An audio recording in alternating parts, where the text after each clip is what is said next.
ഇനി ഇന്നത്തെ അറിയിപ്പുകൾ.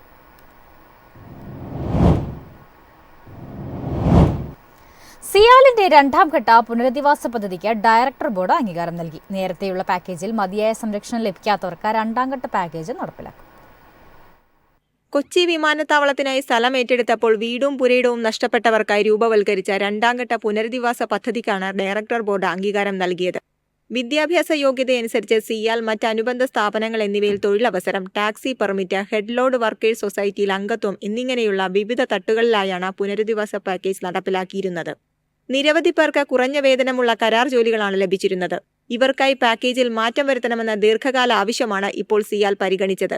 ഇതിന്റെ ഭാഗമായി 20 പേർക്ക് Cochin international airport air cargo കയറ്റിറക്ക് തൊഴിലാളി കോ ഓപ്പറേറ്റീവ് സൊസൈറ്റിയിൽ അംഗത്വം നൽകും. അസംഘടിത തലച്ചുമട് തൊഴിൽ മേഖലയിൽ പ്രവർത്തിക്കുന്ന ശാരീരിക അവശതകൾ അനുഭവിക്കുന്നവർക്കും മരിച്ച തൊഴിലാളികളുടെ ആശ്രിതർക്കും സിയാലിന്റെ പ്രീപെയ്ഡ് ടാക്സി സൊസൈറ്റിയിൽ പെർമിറ്റ് നൽകാനും തീരുമാനമായി. യാത്രക്കാരുടെ എണ്ണം കൂടുന്നതനുസരിച്ചുള്ള സാഹചര്യം വിലയിരുത്തി കൂടുതൽ പേർക്ക് അവസരം ലഭ്യമാക്കും. ഇതിനു പുറമെ സിയാലിൽ തൊഴിൽ ലഭിക്കുന്നതിന് സൗജന്യമായി നൈപുണ്യ വികസന പരിശീലനം നടപ്പിലാക്കാനും ഡയറക്ടർ ബോർഡ് തീരുമാനിച്ചിട്ടുണ്ട്. News desk MyFin TV. സ്നേഹപൂർവ്വം സ്കോളർഷിപ്പിന് സ്കൂളുകൾ വഴി ഇപ്പോൾ അപേക്ഷിക്കാം. 2024-25 അധ്യയന വർഷത്തെ അപേക്ഷകൾ 2025 ഏപ്രിൽ 10 വരെ ഓൺലൈനായി സമർപ്പിക്കാവുന്നതാണ്. മാതാപിതാക്കൾ 2 പേരും അല്ലെങ്കിൽ ഒരാൾ മരണപ്പെട്ട നിർധനരായ കുടുംബങ്ങളിലെ സർക്കാർ എയ്ഡഡ് വിദ്യാഭ്യാസ സ്ഥാപനങ്ങളിൽ ബിരുദം, പ്രൊഫഷണൽ ബിരുദം വരെ പഠിക്കുന്ന വിദ്യാർത്ഥികൾക്കുള്ളതാണ് സ്നേഹപൂർവ്വം സ്കോളർഷിപ്പ്. പ്രതിമാസ ധനസഹായ പദ്ധതിയുടെ 2024-25 അധ്യയന വർഷത്തെ അപേക്ഷകൾ വിദ്യാർത്ഥി പഠിക്കുന്ന സ്ഥാപന മേധാവി മുഖേന ഓൺലൈനായി സമർപ്പിക്കാവുന്നതാണ്. 5 വയസ്സിന് മുകളിലുള്ള കുട്ടികൾക്കും BPL വിഭാഗത്തിൽപ്പെട്ട കുട്ടികൾക്കും ആനുകൂല്യം ലഭിക്കും.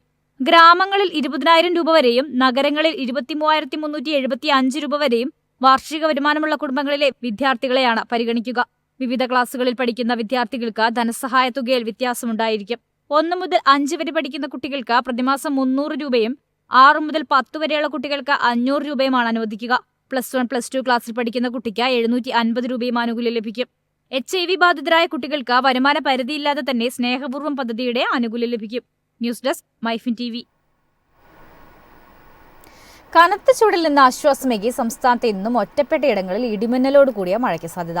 മഴയ്ക്കൊപ്പം പരമാവധി 50 കിലോമീറ്റർ വേഗത്തിൽ ശക്തമായ കാറ്റിനും സാധ്യതയുള്ളതിനാൽ ജാഗ്രത പാലിക്കണമെന്ന് കേന്ദ്ര കാലാവസ്ഥാ വകുപ്പ് മുന്നറിയിപ്പ് നൽകി.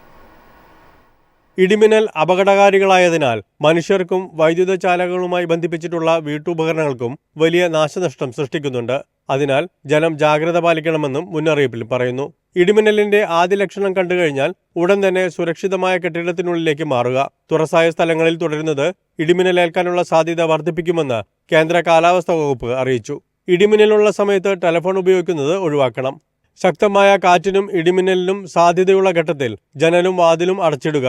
വാതിലിനും ജനലിനും അടുത്ത് നിൽക്കാതിരിക്കുക. കെട്ടിടത്തിനകത്ത് തന്നെ ഇരിക്കുകയോ പരമാവധി ഭിത്തിയിലോ തറയിലോ സ്പർശിക്കാതിരിക്കാൻ ശ്രമിക്കുകയും ചെയ്യുക. News desk MyFin TV. Kasaragod Kalanad halt railway സ്റ്റേഷനിൽ റെയിൽവേ ഏജന്റിനെ നിയമിക്കുന്നു. അപേക്ഷിക്കുന്ന വ്യക്തിക്ക് കുറഞ്ഞത് 18 വയസ്സ് പൂർത്തിയായിരിക്കണം. അപേക്ഷിക്കുന്ന വ്യക്തി പ്രദേശത്തെ സ്ഥിര താമസക്കാരനായിരിക്കണമെന്നും ഇംഗ്ലീഷ് ഭാഷാ പരിജ്ഞാനം ഉണ്ടായിരിക്കണമെന്നും നിഷ്കർഷിക്കുന്നു. അപേക്ഷയോടൊപ്പം ഇത് തെളിയിക്കുന്നതിനുള്ള രേഖകളും സമർപ്പിക്കേണ്ടതാണ്. 10ാം ക്ലാസ് ജയിച്ചവർക്ക് അപേക്ഷിക്കാം.